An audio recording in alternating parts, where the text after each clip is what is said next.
আমি দিন মজুর, আমার পোলাও দিন মজুর হইব, এটা তুমি চাই। আমার একটা মাত্র পোলা, আপনার শখ পূরণ করতে যায় নিজের বেঁচে দিছে।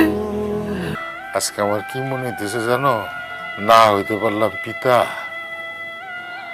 আর না হইতে পারলাম স্বামী।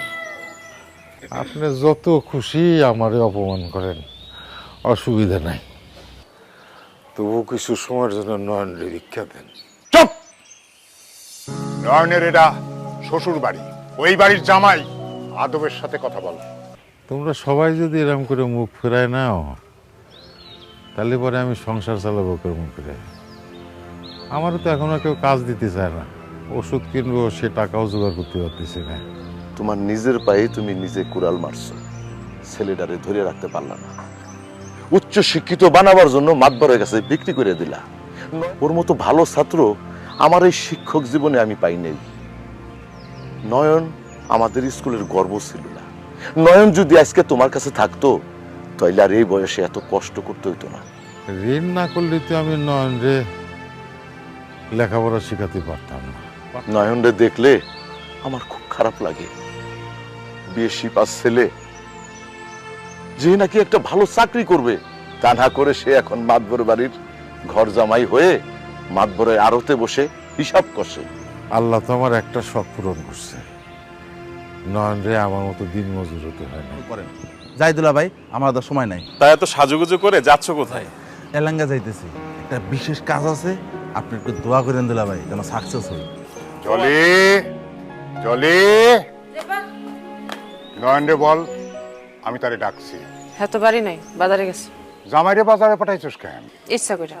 সে মানে কি কয় জানেন? কি বলে? তুমি নিজ হাতে চা বানাই নিয়ে আসো, শাস্তি স্বরূপ বাজারে পাঠাইছে। আমার কি মনে হয় জানেন আব্বা? কি? আমার সন্দেহ এটা যে আমার নামের জামাইয়ের কাছের লোক। আমি অনেক দিন দেখছি ওকে গুজু গুজু ফসফস করতে দেখছি।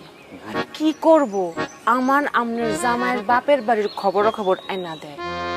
তারপর আবার বলে আপনি এখানে পড়ে আছেন কি করতে, আপনি শিক্ষিত মানুষ, আপনার জীবনটা নষ্ট করতেছেন।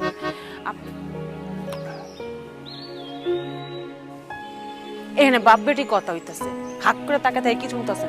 বাজারের ব্যাগটা নিয়ে তুই যা, ওর লগে আমার কিছু কথা আছে। তুমি তোমার বাবার ঋণ শোধ করার জন্য আমার কাছে নিজেরে বিক্রি করো নাই। তুমি এখন এই মাতবর বাড়ির জামাই, তারা হলে নিজের বাবার মতো পরের বাড়িতে মজুরি দেখাইতে হইতো। তুমি আমানরে দিয়া তোমার বাবা মায়ের খোঁজ খবর নাও, এইরকম রিপোর্ট জানি আমি আর না শুনি। রাবেয়া,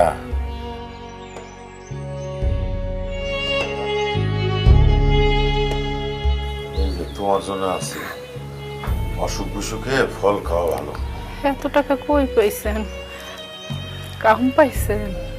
ঘরের পিছন থেকে কচুর লতি তুলে বাজারে নিয়ে গেছিলাম বেচতে, 1,00,100 টাকা দিয়ে কিনে নিল। কচুর লতি 100 টাকা দিয়ে কে কিনা নিল? নয়ন।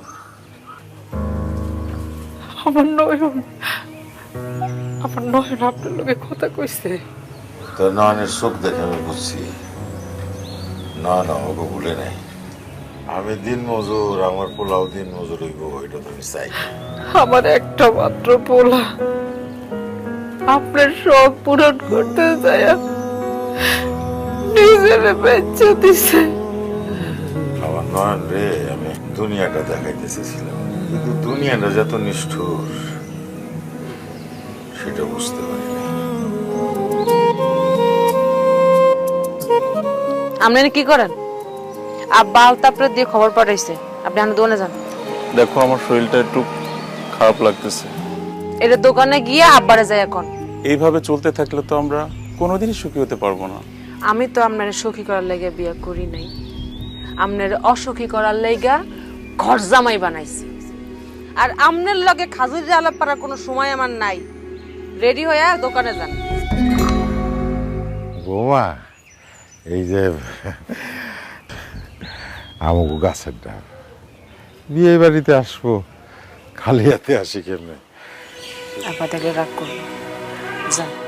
তোমার শাশুড়ি খুব অসুস্থ, আমি খালি নয়নরে নিয়ে যাবো, ওর মা এক ঝলক দেখবো, তারপর আবার নয়নরে নিয়ে আসবো। আর তোমার আমি কথা দিচ্ছি জীবনে কোনোদিন আর এই বাড়ি 30 বানায় আসবো না। আপনি যত খুশি আমারে অপমান করেন, অসুবিধা নাই, তবু কিছু সময়ের জন্য নয়নের ভিক্ষা দেন। চুপ! নয়নের এটা শ্বশুর বাড়ি, ওই বাড়ির জামাই, আদবের সাথে কথা বল। তোর মা মনে হয় আর বাঁচবে না রে বাবা। জহর, তোর ডাব নিয়ে যা, নিয়ে যা।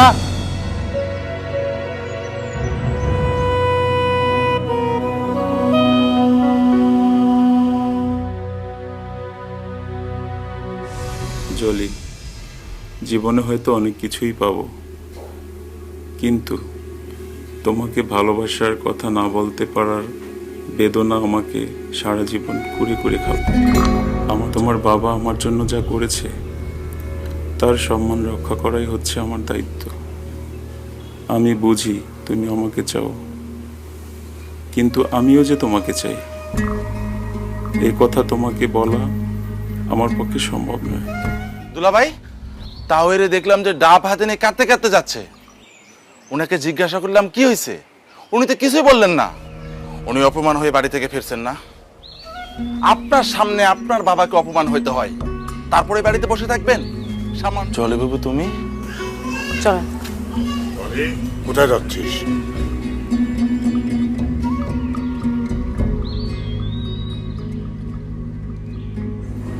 তোর দুলা ভাইরা বলবো যে আমি ভুল করছি।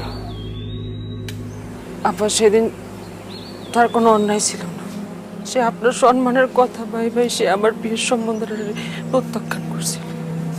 কিন্তু তুই ওই বাড়িতে, ওই বাড়ি যেমনই হোক, ওই বাড়ি আমার শ্বশুর বাড়ি।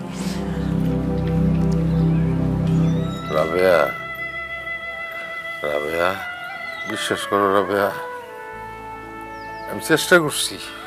আজকে আমার কি মনে হইতেছে জানো? না হইতে পারলাম পিতা, আর না হইতে পারলাম স্বামী। আসার সময় জিলাই নদীর পারে অনেকক্ষণ দাঁড়াইছিলাম, জব দিতে পারলাম না তোমার জন্য। মা, মা, রাবেয়া, রাবেয়া, তোমার ছেলে নয়ন, ওই যে বৌমা আসছে। তুমি কান্দো কেন মা? এই যে দেখো আমি আসছি।